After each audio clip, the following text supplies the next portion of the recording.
Bonjour à toutes et à tous, merci de nous retrouver pour la suite de nos aventures de préquel. Et il s'est passé une petite ellipse, on a quitté la cabane, la hutte de Lengway, c'était délicieux avec tous ces animaux, ces deux soleils et cette étrange magie, pour retourner à notre réalité. Et on se retrouve quelques jours plus tard.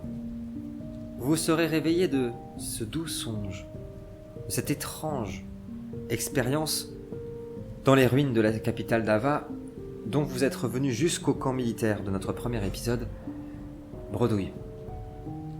Pas de lance, et surtout une mauvaise nouvelle, certainement que la lance est désormais dans les mains de sa propriétaire, de la Sombre. Ça fait donc quelques jours que vous êtes sur les routes. T'as récupéré ton Zéphyr d'ailleurs, qui t'a bien attendu sur le pont. Sombretemps. Sombretemps il s'appelle ? Ah ouais, ok, c'est bien, je note. Pour une fois que c'est pas un truc bizarre. Voilà. Sombretemps, ça marche. Et on retrouve tout d'abord Cutio CV dans la tente du roi d'Alguise, le saint roi Célestien. On vous retrouve, vous venez d'arriver depuis 1 heure au camp. D'ailleurs, dans ce camp, c'est l'effervescence. Quelque chose se passe. Il y a des bousculades partout. Ça parle fort. Tout le monde court. Les chevaux passent. Il pleut à plein temps et leurs sabots s'engouffrent dans la boue. Et on aperçoit des lumières de flambeaux par-dessus, vous savez, à travers la toile de la tente. Le camp se prépare. Nos chers spectateurs ne le savent pas encore, mais quelque chose s'est passé, une information vous a été délivrée. Celle que les troupes d'Alguise, impériales présentes à l'ouest sont en train de battre en retraite vers la capitale Avalon.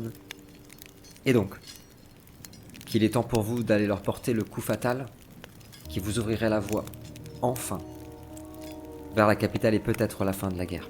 On se retrouve dans la tente donc du roi Edrozen que vous avez vu, qui est le capitaine de l'Ouest, que tu connais très bien, V, et qui est responsable des soldats de l'Ouest de la capitale d'Inimeria, est présent également dans la tente. Et il y a aussi, toujours, Morgane, vous vous souvenez d'elle ? C'est celle qui est préposée aux roses, c'est dans la religion d'Alguise, et qui s'occupe personnellement du roi, en fait. C'est celle qui sert le vin, et peut-être un peu plus, on en découvrira dans quelques instants. Le roi, malgré l'excitation, malgré l'effervescence dans le camp, semble diminuer. Il semble très pâle, vieilli, mélancolique et surtout très peu énergique. Il est très très jeune, il est bien plus jeune que vous, et sa main est couverte d'un bandage, et chacun de ses mouvements est lent. On vient de vous tenir au courant de la possibilité d'attaquer, de porter ce coup fatal sur l'armée impériale, auquel vous avez, on l'a vu en off entre nous, accepté de participer. Vous avez même proposé de placer certaines des troupes sur la carte. Et vous venez d'apprendre que vous n'avez toujours pas de nouvelles de la cavalerie sauvage, qui est pourtant si importante pour votre armée. Sans doute est-elle occupée contre les derniers résistants impériaux à l'ouest. Et nous allons mettre lecture au moment même où Morgane propose du vin à toute l'assemblée. Sert dans des bols, vous voyez qu'elle tremble, elle est extrêmement timide, et pour les plus perspicaces, on aura remarqué qu'elle semble très impressionnée par toi, Vin. Tu es une femme accomplie, tu as accompli des choses extraordinaires dans l'Alliance, sauvé de nombreuses personnes, mais aussi participé, si on le veut, si on joue avec les mots, à des massacres également. Et à chaque fois qu'elle est proche de toi, tu peux voir dans ses yeux qui pétillent une certaine interrogation, une certaine admiration même, face à la femme que tu es, qui, pour elle en tout cas, est sans doute un modèle exemplaire en ces temps de guerre. J'appuie sur lecture. Que faites-vous ? Très exactement.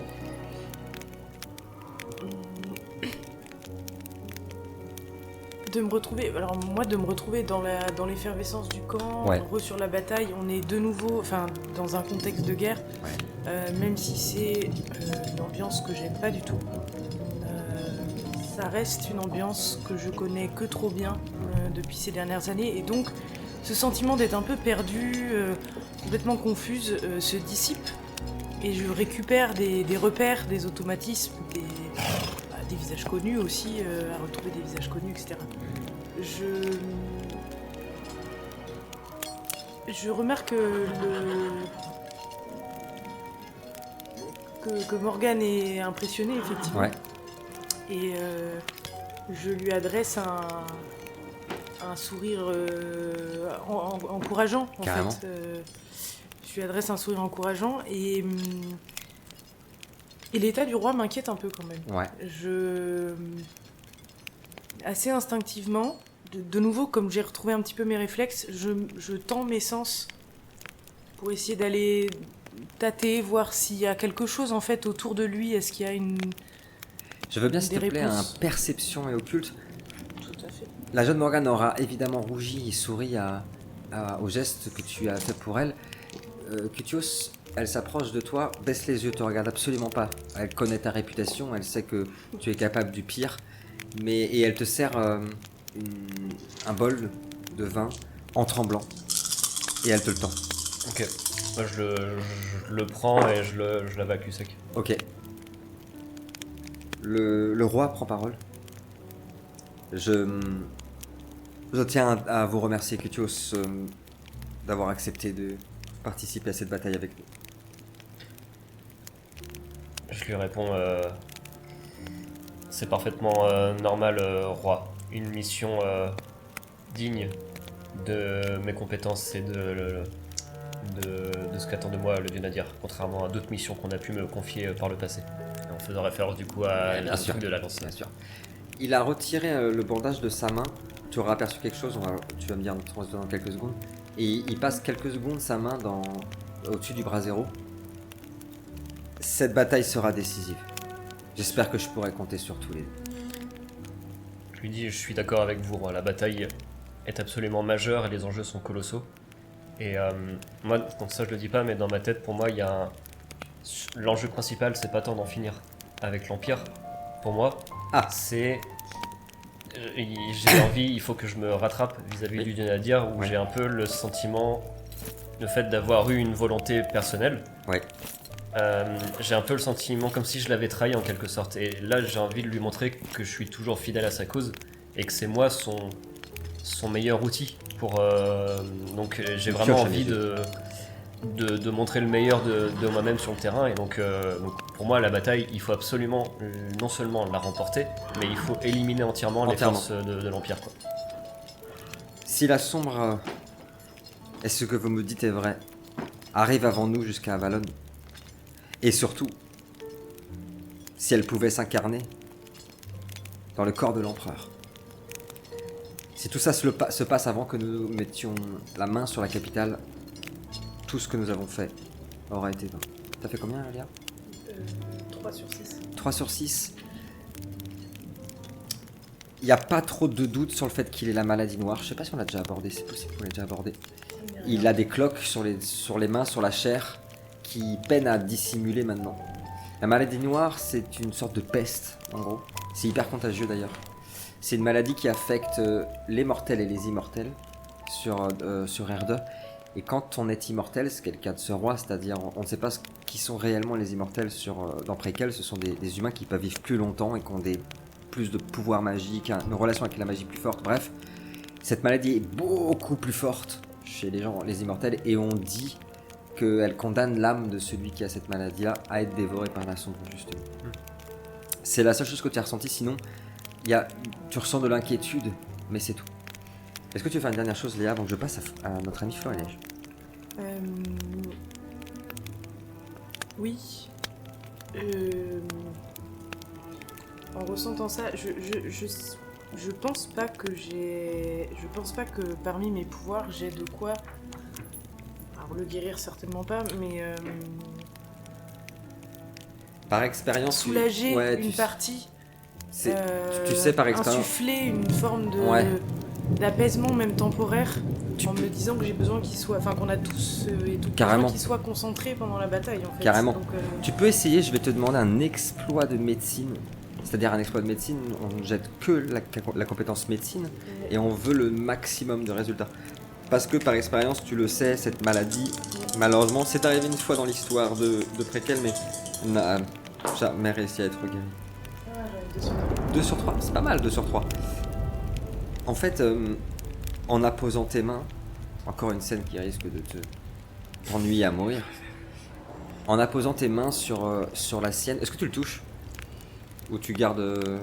Non, je garde une distance. On garde En une fait, distance. je fais ça sans trop...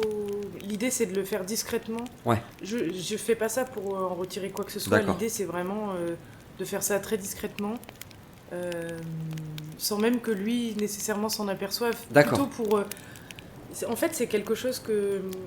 À la fois, je vais avoir besoin de me concentrer pour le faire, mais c'est un élan qui m'échappe un peu. Oh putain, c'est-à-dire il a de que- retour l'élan. Oh bah, le revoilà. Alors voilà, Voilà. Sven. c'est Sven. Donc, c'est Oui, c'est Sven qui me Ouais. prend un peu par les cornes, quoi, tu vois. Bien Enfin, sûr. voilà, je veux dire, ça me dépasse. Carrément. Et du coup, je me laisse un peu emporter par Carrément. ça. En fait, on a senti tout d'abord un vent se lever dans la tente, faire un peu voler la toile de la tente, le brasero aussi qui se met à danser. Toi, en quelques secondes, t'as cru, ça a duré, c'est pas assez long pour te perturber, mais t'as cru réentendre les voix des dernières parties, ces 2 voix de femmes qui disent quelque chose, un nom, t'as l'impression, qui finit en « Ah, mais c'était vraiment trop lointain, beaucoup trop lointain ». Et on ne sait pas trop ce qui s'est passé, mais le roi qui était de dos s'est retourné et t'a regardé droit dans les yeux avec une sorte de bienveillance qui lui va si bien à ce roi et une sorte de sourire si on est très attentif. On revient vers vous dans quelques secondes. On retrouve Raito dans une tente Ça ne servait à rien, quoi. Entre le voile Utilise tes pouvoirs pour- et notre monde. Nous, les spectateurs, nous te voyons, mais nous sommes les seuls. Il est secoué de visions atroces de la guerre à mesure qu'il ajuste son armure, et par des visions aussi, qui ne cessent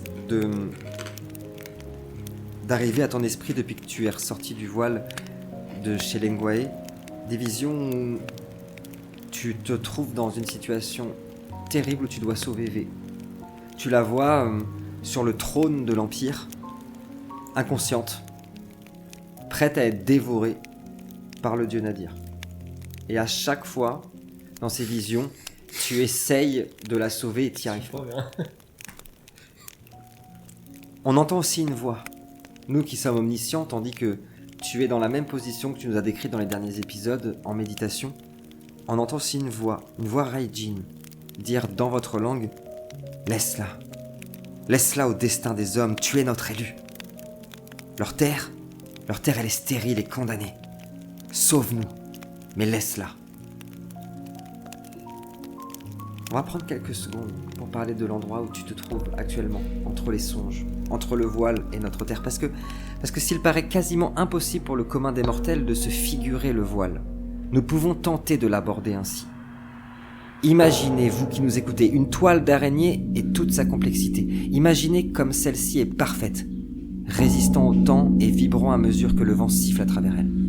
Imaginez maintenant que chaque fil de cette toile est comme un couloir menant à une infinité de mondes.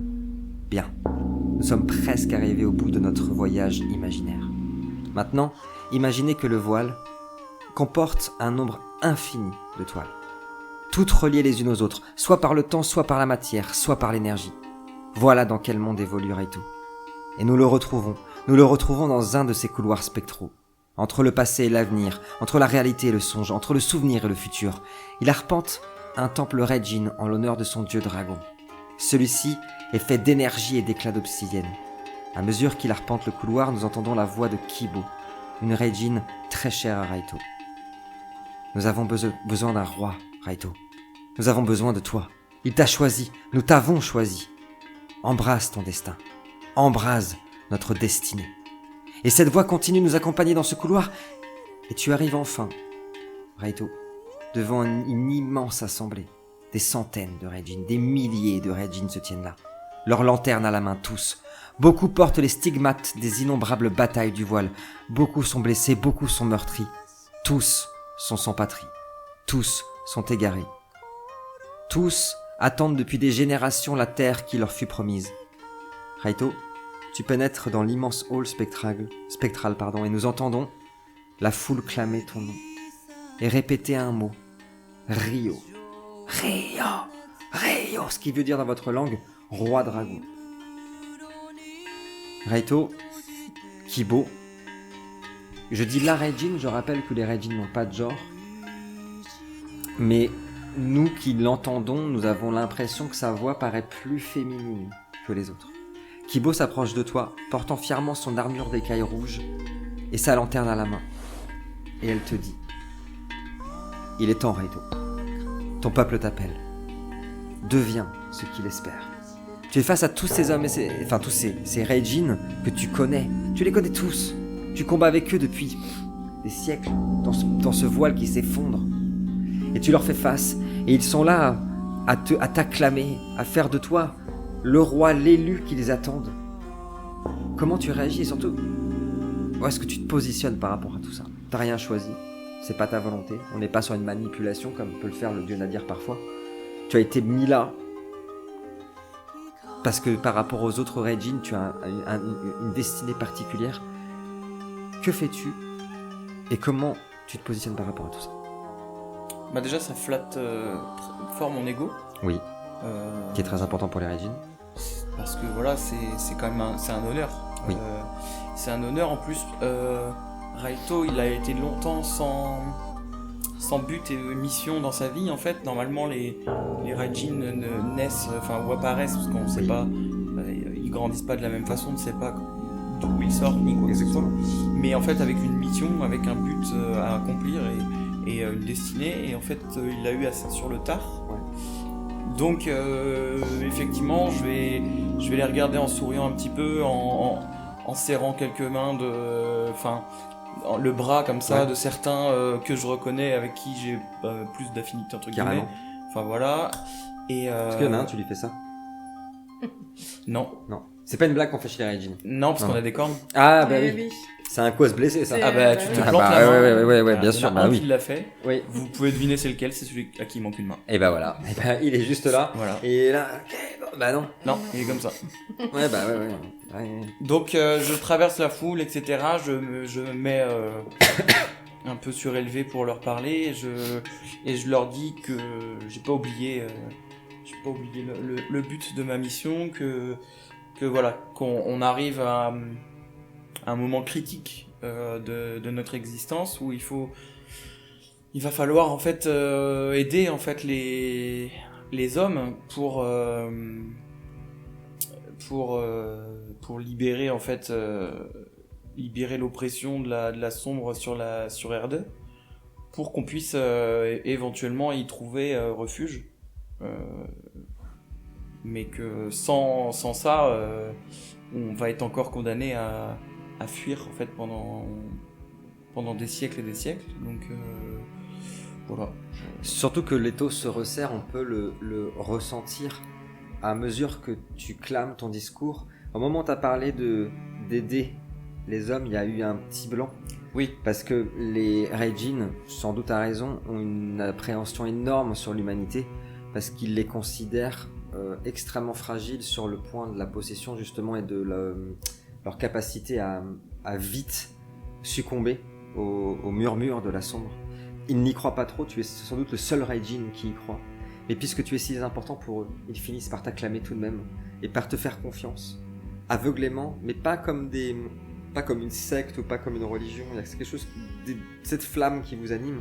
En tout cas, tout autour de vous, on peut voir que la réalité dans laquelle vous vous trouvez dans ce voile est en train de s'effondrer, comme tous les autres mondes. Raito le sait, comme tous les Raijin, il ne reste pas si longtemps que ça avant qu'R2 soit la dernière possibilité, le dernier monde qui ne soit pas encore dévoré par la sombre. Le domino est en train de s'effondrer et petit à petit il ne reste plus rien. Et pendant que on les entend hurler « Kibo ! Kibo !» tous dégainer leur arme, c'est-à-dire comme toi ce don Raijin d'avoir cette arme qui sort de la colonne. On voit tous ces Raijin qui hurlent ton nom, qui hurlent le roi dragon. Et tu es ramené à la réalité, notre réalité en tout cas. dans la tente, un vent frais s'est engouffré, a fait vaciller les braises des braseros où tu te retrouves. Tu portes ton armure et ce sont les voix des hommes de ce camp qui t'ont sans doute ramené ici. Ça crie. Les sabots qui s'écrasent sur la boue. Il y a une effervescence qui est à la fois ultra excitante et à la fois hyper angoissante, en tout cas pour nous les mortels. Et puis tu aperçois une silhouette dans les cieux, derrière la toile de ta tente, qui finit par pénétrer à l'intérieur. Un oiseau dont nous n'avons jamais vu, qu'on n'a jamais vu encore dans Préquel, je crois, légendaire, si important pour votre peuple, un oiseau qui est entièrement, qui est entièrement fait de feu et de braise, un phénix qui pénètre à l'intérieur de la tente. Il n'est pas très grand, à peu près, oui, la taille, la moitié de mon bras, et vient se poser au centre du brasero, et il porte un message dans la bouche. Un message en parchemin, un parchemin qui est entièrement fait de braise. Un parchemin qui vient tout droit du cœur de ton dieu, du dieu dragon. Car nous le découvrons à l'instant, depuis quelque temps, ton dieu t'a choisi pour le représenter dans notre monde. Et par ses missives, par ses lettres, t'envoie ses recommandations et ses missions. On revient vers toi dans quelques instants. On vient vers vous. À l'instant où on reprend, il y a un silence complet qui se fait dehors. Et on comprend vite pourquoi il y a un de tes lieutenants, tes bras droits, en armure noire complète, qui lève la tente sans demander quoi que ce soit. Lui, que ce soit la tente du roi, il en a rien à faire. Et sans vous regarder, sans vous adresser la parole, il te regarde et fait: Général, les hommes sont prêts, ils vous attendent. Que faites-vous? Sans lui répondre, du coup, je me lève. Ouais. Avant de quitter la tente, je m'adresse quand même au roi une dernière fois. Oui. Parce que pour moi, il n'y a pas de doute sur l'issue de la bataille. Oui. Mais ça, je l'avais déjà dit avant. Ouais. On allait la remporter sans problème. Toi, t'es sûr? Est-ce que j'ai même envie de lui conseiller? Je lui dis, roi, si vous me permettez un dernier conseil avant le début de la bataille. Pour éviter l'avènement de la sombre, il faut se projeter au-delà de cette bataille et porter un coup fatal à l'empereur dès que possible. Pour moi, vous pouvez même dégarnir une partie de vos armées et vous diriger dès maintenant vers l'empereur pour l'anéantir. Nous nous occuperons du reste. Tout ce que j'attends de vous, c'est que vous puissiez nous garantir une charge de cavalerie. Dès le départ de la bataille, je m'occupe du reste.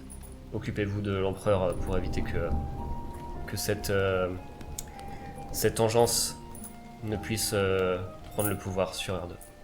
Il prend une profonde inspiration en regardant le sommet de sa tente. Ce que tu as dit a vraiment éteint tout le monde. Il y a même la jeune Morgane qui est en train de préparer des choses, qui s'est retournée quand tu as dit ça. Je vous promets que je ferai mon possible. Et j'ai confiance en vous sur le fait que votre légion anéantira notre ennemi. On se retrouve sur le champ de bataille, Cutios. Je hoche la tête comme ça et puis je sors de la tente. Ed Rosen, qui était là aussi, casque sous le bras, vous salue. Et toi particulièrement, il a même un geste assez amical avec toi. Et il a compris que le roi voulait te parler. Alors il salue tout le monde. À tout à l'heure. Et il s'en va. V, tu te retrouves seul avec le roi et Morgane dans la tente. Tiens, ils viennent de partir, Cutios et son gars. C'est bon, ça reparle dehors. À quel point les gens ont peur de ta légion, c'est vraiment impressionnant. Et dès que tu es parti, dès que tout le monde est parti, tu vois ses épaules qui retombent. Sa respiration qui est hyper sifflante. Il relâche tout. Et il se retourne vers toi en enlevant une dernière fois tous ses bandages avant de les refaire. Je suis très inquiet de tout ça. Tu vois que partout sur son bras, en fait, sa chair est déchirée, dévastée par les cloques, par la maladie noire. Imagine un peu. Il se met à tutoyer. Imagine un peu si mes hommes apprenaient que leur saint roi protégé par Sol Tous ceux-là qui pensent que je suis son élu, s'ils apprenaient que moi, j'avais la maladie noire, plus aucun d'eux ne se battrait pour moi. Je suis inquiet pour le général Cutius. Il est de plus en plus instable. Je sais que nous en avons besoin. Je sais que je peux compter sur Eito pour le maintenir au maximum. Tu vois qu'il a vraiment de plus en plus de mal à prendre sa respiration. Mais je suis inquiet. Vous n'avez pas retrouvé la lance et vos informations sont plus qu'alarmantes. Elle est peut-être déjà là.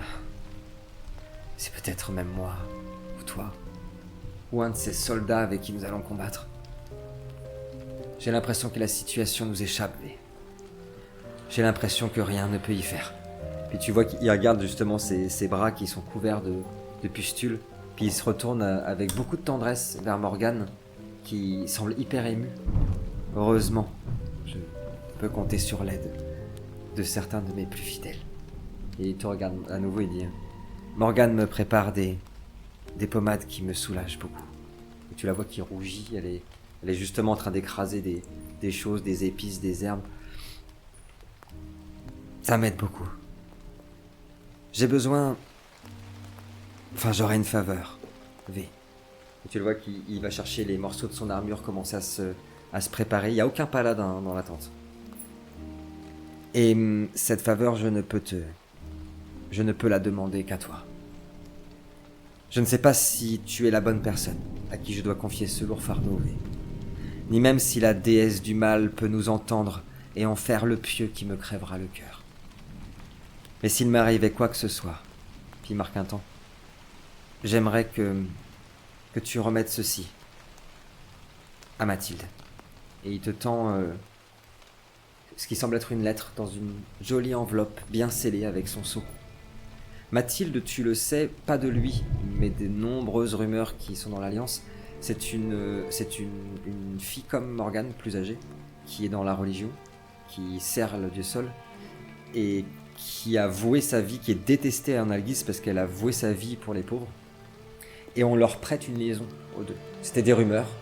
Je sais pas si tu croyais. Bon, apparemment la rumeur est vraie. Je l'aime. D'un amour qu'aucun autre homme ne puisse entendre et ne puisse décrire. Comme l'on n'aime plus. Et ce secret est plus lourd à porter qu'aucune de mes armures d'acier. Il est le plus grand des fardeaux. Et si je devais mourir, je n'ai confiance qu'en toi pour lui remettre cette lettre. Et en Morgane, bien sûr. Mais elle est trop jeune. La pauvre petite n'est pas prête pour un tel périple. Promets-moi, V. Promets-moi de lui remettre s'il m'arrive quoi que ce soit. Remets-lui cette lettre. Que fais-tu? Tu craches à la gueule parce que les gens qui sont amoureux, c'est des losers. Des gros nuls. C'est des gros nuls. C'est pas tant le problème que tu sois amoureux, c'est l'âge. Elle a 14 ans. Et Mathilde. il ose dire l'autre, ouais, Morgane, elle est trop jeune. Elle est trop jeune. Elle a 12. Ouais. Ah oui. Ok. Ouais. C'est vrai. Ça, c'est très C'est un vrai problématique. souci. ça. J'ai connaissance de ce paramètre ou... Non, c'est pas vrai. Lui, alors lui, pour le coup, par contre, il est vraiment très jeune, le roi. Il a 21 ans. Il est hyper jeune. Et elle a exactement le même âge parce que vous pouvez retrouver ça dans le supplément des personnages, toute cette histoire. Elle a exactement le même âge que lui. Il y a tout un délire autour d'eux. Ils sont nés le même jour. Ils ont un destin qui est vraiment très très proche. Sauf que lui est un garçon et qu'Alguise est un des royaumes les plus... vraiment qui se rapproche le plus de l'image qu'on a du Moyen-Âge, nous. Et que, que lorsque le défunt roi est mort, puisqu'il avait le même sang, il a été choisi, alors que littéralement cette jeune Mathilde a accompli bien plus de miracles que lui. Bien plus. Allez voir ce livre, il est super. Super. Que veux-tu faire? Donc non, elle a le même âge. Ils sont très jeunes, mais ils sont tous les deux très jeunes. Dans cet instant de faiblesse et dans la confiance qu'il m'accorde,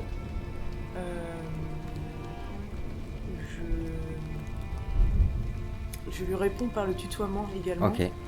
afin, dans l'idée de lui signifier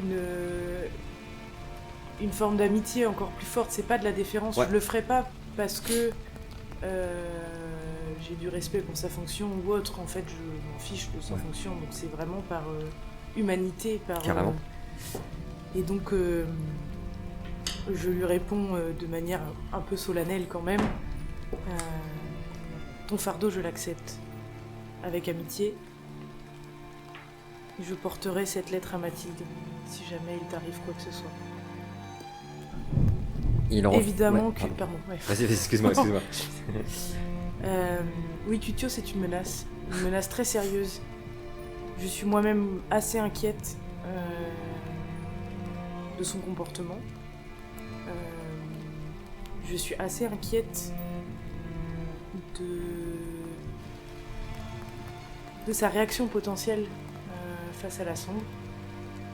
Mais... Nous, on a vu au dernier épisode qu'il n'y avait rien d'inquiétant. Non, pas du tout. Franchement, Pas je vois du pas tout, le... du tout.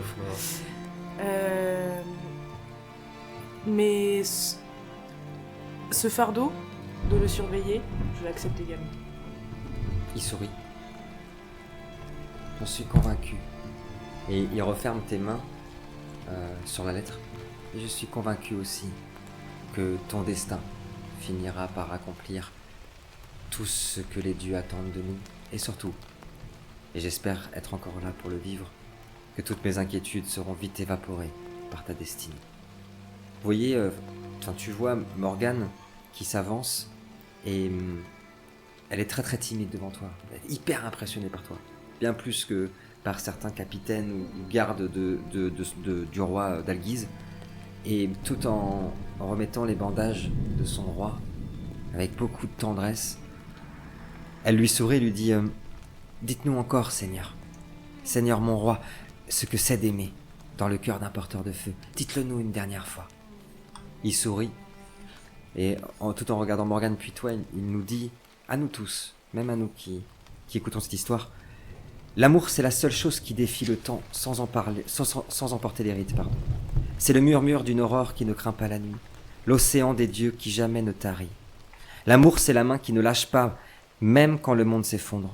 C'est un serment prononcé sans témoin mais gravé dans l'étoffe de l'âme. C'est le frisson d'un regard, le silence qui contient plus d'infini qu'un millier de mots. L'amour, c'est ce qu'il reste quand tout le reste a disparu. C'est ce qui brille quand dans la nuit noire et profonde, comme une étoile, comme un soleil, comme une flamme infinie. L'amour, c'est l'éternel dans l'éphémère, la promesse dans l'instant, c'est l'unique raison pour laquelle un mortel accepte de mourir. Et la seule chose pour laquelle il choisit de vivre. Notre regard s'évapore et avant de rejoindre, pour terminer Cutios, on retrouve Raito dans la tente. Le phénix est dans le brasero. Il s'est transformé. Ajna Raito. Ajna Raito est avec nous. Bonjour Ajna Raito. Est-ce que vous avez un message pour nous? Le message est dans la question. Oh. C'est Waouh. beau ça. C'est trop beau. Ça c'est inspirant. Hop là, mais c'était toi depuis le début. Eh oui. C'était C'est Florilège. fou, hein. Raito, Pas me donner trop de. le phénix est dans le brasero porte cette missive toute faite de braise et de feu. Que fais-tu? Ça faisait un petit moment que tu n'avais pas reçu de message de ton dieu. C'est toujours une bonne nouvelle, c'est-à-dire que le contact est toujours... Et surtout que tu es là où il faut être. Que fais-tu? Eh bien, je prends le message.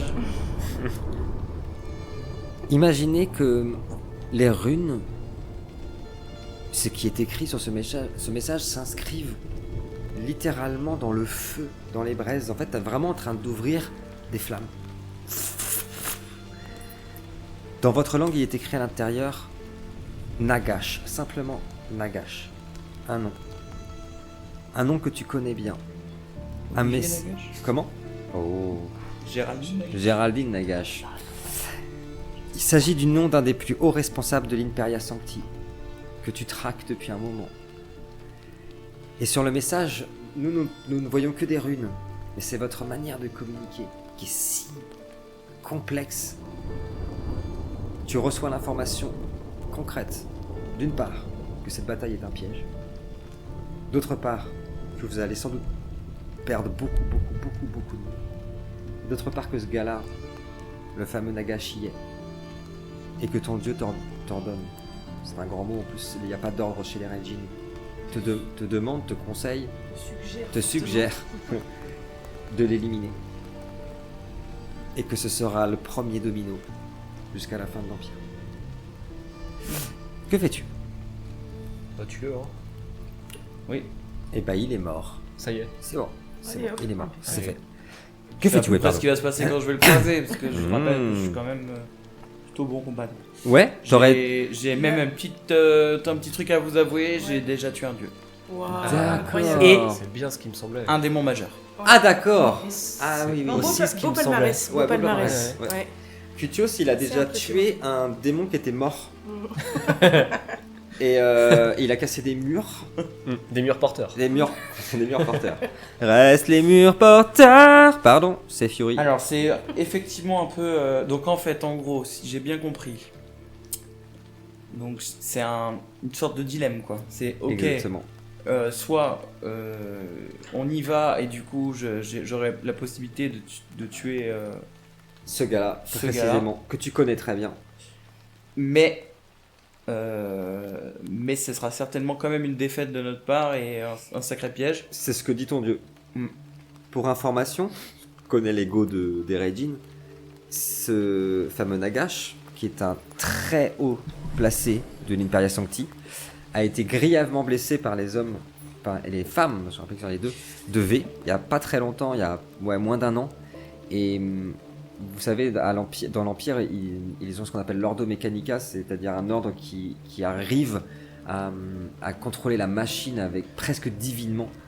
Et ce fameux Nagash, il est entièrement recouvert d'une plaque d'armure, de zinc, d'acier, etc. Il n'y a presque plus rien d'humain en lui. Son corps a été complètement brûlé, déchiqueté.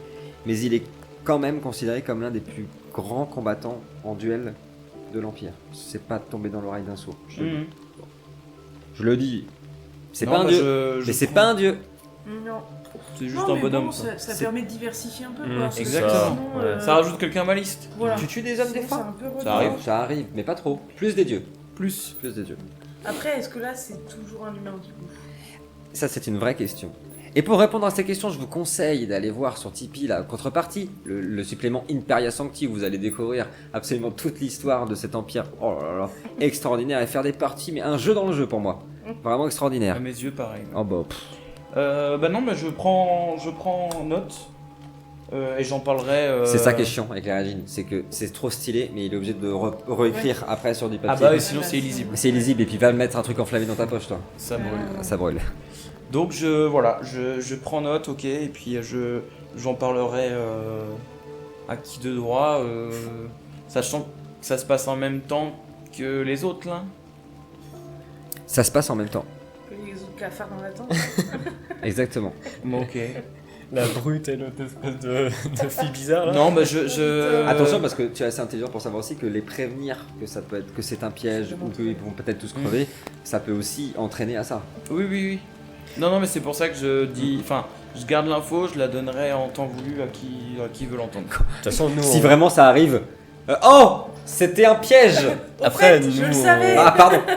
on n'est Pas de timing. pas. Putain, je savais bien que j'avais oublié de vous dire un truc avant de partir. On n'est pas dupe non plus. La réunion d'état-major, on a Oui. évoqué la Bien possibilité sûr, que bien ça sûr. pouvait être un piège. Il est en train oui, d'insulter ton dieu là. Ah non, c'est très bien. Voilà. Mais non, mais... Non, non. En fait, On n'a c'est pas de pour ça que je le dis certitude. pas. Y a pas de certitude. On sait pas que Oui. c'est C'est un ça que je le piège. dis mais- pas, je vais pas forcément le dire tout de suite ou courir à l'attente pour le dire. Parce que déjà, j'ai la grande chance, je me dis que Cutios, de toute façon, piège ou pas, il voudra y aller.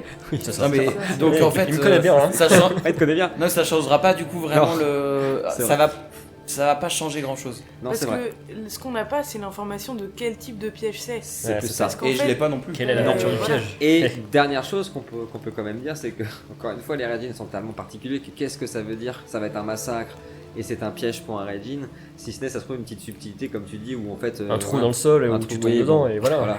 Bon, peut-être pas à ce point-là. Mais en tout Les cas, petits ouais, trous cachés avec les feuilles là. C'est noté. C'est noté. Avec des pics au fond. Cutios, on te retrouve pour conclure cet épisode auprès de tes hommes. On est un peu plus loin que le camp. T'as mis un bon quart d'heure à Les hommes. rejoindre tes hommes. Là, je me sens bien. La première information que j'ai besoin de savoir, c'est combien ils sont. Ah, alors pour le combat, Ouais. au départ, il y avait une légion. Au début de la guerre, Oui. il y avait une légion. C'était 3000 hommes à peu près. 3000. Il y en a 200, 300 qui qui ont laissé la vie au cours des différents combats. On les embrasse. Donc voilà, et là on va dire qu'on a 2500 hommes là qui C'est noté. vont se battre. C'est noté. Voilà. C'est énorme. Et c'est pas beaucoup de pertes, hein. 300 Non. morts vu le nombre de batailles qu'on a fait, c'est pas énorme. La première information, c'est que tous ces hommes, c'est 2500 tu m'as dit Ouais, à peu près. 2500 hommes sont déjà en armure. Et dans un... c'est très martial, ils sont tous alignés dans un silence complet. Ils font bien moins de bruit que les 200 gars d'Alice que vous avez croisés à la fin du campement. Il n'y a pas un bruit. Ils t'attendent hyper avec une discipline de fer. Ils sont tous rangés. Ils attendent leur général. Et leurs armes sont nettoyées, leur armure parfaite, toutes sont Le rêve du SNU. Bah oui, c'est vrai. Leurs armures sont toutes noires. Deuxième chose, je crois que je l'avais déjà dit, mais absolument tous ces hommes singent Cutios. Ils ont tous le crâne rasé. Désormais, ils ont même une cicatrice au niveau de l'œil. Mais même au niveau de son attitude, sa façon de se tenir son arme, il singe absolument tout ce qu'il fait.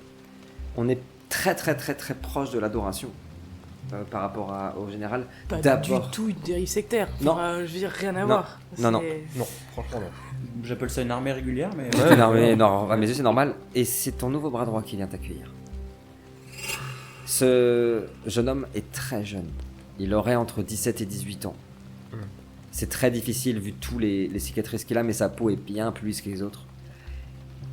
Il est très massif. Et il est surtout réputé pour être extrêmement sanguinaire. C'est-à-dire que tu as même dû certaines fois, parce que ça mettait en péril certaines missions, le calmer. Ouais, bah ouais. Parce qu'il ne s'arrête pas. Il s'arrête vraiment pas. Il est très dangereux. C'est même arrivé de te bagarrer avec lui. Parce qu'il a vraiment aucune limite. Est-ce que il a un nom, ce jeune homme? Elon. Elon. Elon, mais Musk. Voilà, Musk. Mais ça n'a rien à voir. Hein. Il s'appelle Sargat. Alors Sargat. lui, il se fait appeler Sargat l'égorgeur des tièdes. Waouh. L'égorgeur des tièdes. Des tièdes, ouais. D'accord. Mais moi je l'appelle Sargat le bon. Ça... Parce qu'il est Le bon juste. dans... Le juste. Il est toujours juste. lui. Donc Sargat, ouais. Très bien. Il s'approche vers toi. Se prosterne. Général. Nos hommes sont prêts. Ok. Moi, avant de rejoindre mes hommes, j'avais mis la main sur dans le camp quelque part, Ouais. s'il y avait sur un prisonnier de l'Empire. Ouais. Donc que je traînais en fait Bien par le sûr. cou là avec moi. Bien sûr. Et donc en arrivant devant mes hommes, je le balance à Sargat Ok. et je lui dis tiens le droit. Et donc je me mets face à tous mes hommes pour que tous Ouais. me voient. Et du coup je le frappe jusqu'à en faire de la charpie. Vous voyez qu'à une main, le Sargat le tient au niveau de la nuque en fait. Puis très vite, son corps est tellement en train de se faire laminer. Il n'était pas en très bon état. Hein. Ça va pas se débattre pendant longtemps, mais le pauvre homme est massacré à main nue devant tous les hommes qui restent d'abord stoïques. Ouais, jusqu'à ce que la mâchoire éclate. Puis sa colonne soit brisée. Puis ce sont les os de ses côtes qui sortent de sa chair. On a des giclures de sang qui partent sur les armures des soldats, mais personne ne réagit. Tout le monde reste droit, stoïque. Ils attendent. Tu le fracasses. Et une fois que j'ai terminé ça, par souci aussi de... Alors c'est pas du fanatisme, parce que Cutios c'est Non. pas un fanatique. Non, mais Non, vis-à-vis du dieu Nadir, Ah oui. tu vois, il a jamais été dans un comportement de fanatique. Ouais. C'est pas la Oui, oui. croyance C'est dans vrai. le dieu Nadir qui guidait toutes ses actions. C'est vrai. Là, cependant, il a un souci de montrer au Nadir que... enfin, il a pas envie que le Nadir s'aperçoive qu'il y a eu une sorte de faille qui s'est ouverte, et il veut vraiment lui montrer qu'il est toujours à 100% avec lui.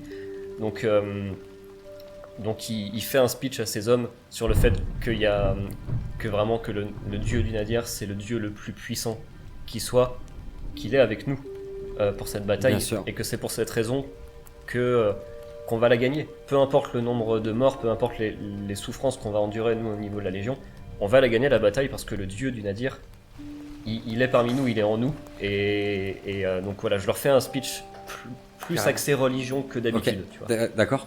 Quand tu finis ton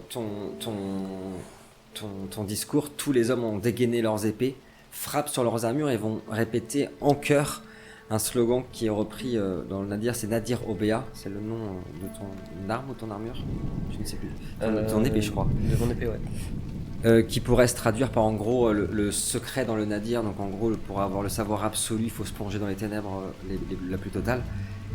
Et petit à petit on aperçoit d'ailleurs que tout autour de vous, toutes les couleurs commencent à disparaître, laissant votre peau blanche ou grise, juste le noir de votre armure. L'herbe n'est plus verte, en dessous de vos pieds elle est noire. Tout devient terne, comme si on avait mis un filtre noir et blanc là où vous vous trouvez. Et tandis qu'il scande ton nom désormais, on aperçoit un immense cheval, un zéphyr, qui porte un œil unique au niveau de son front. Tout entièrement noir, majestueux, qui s'approche dans les rangs. Plus il s'approche, plus il se métamorphose en une silhouette, celle d'un vagabond en toge noire.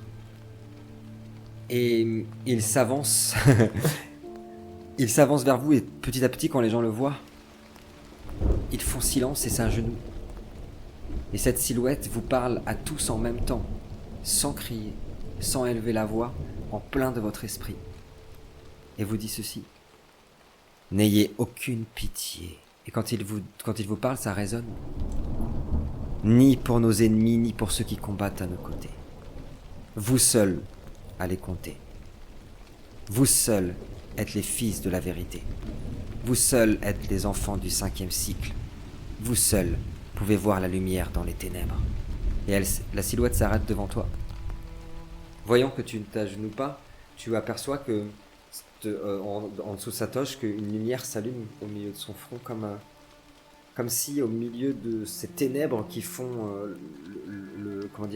le gouffre de sa toge, tu pouvais apercevoir une lumière toute infime et hyper brillante.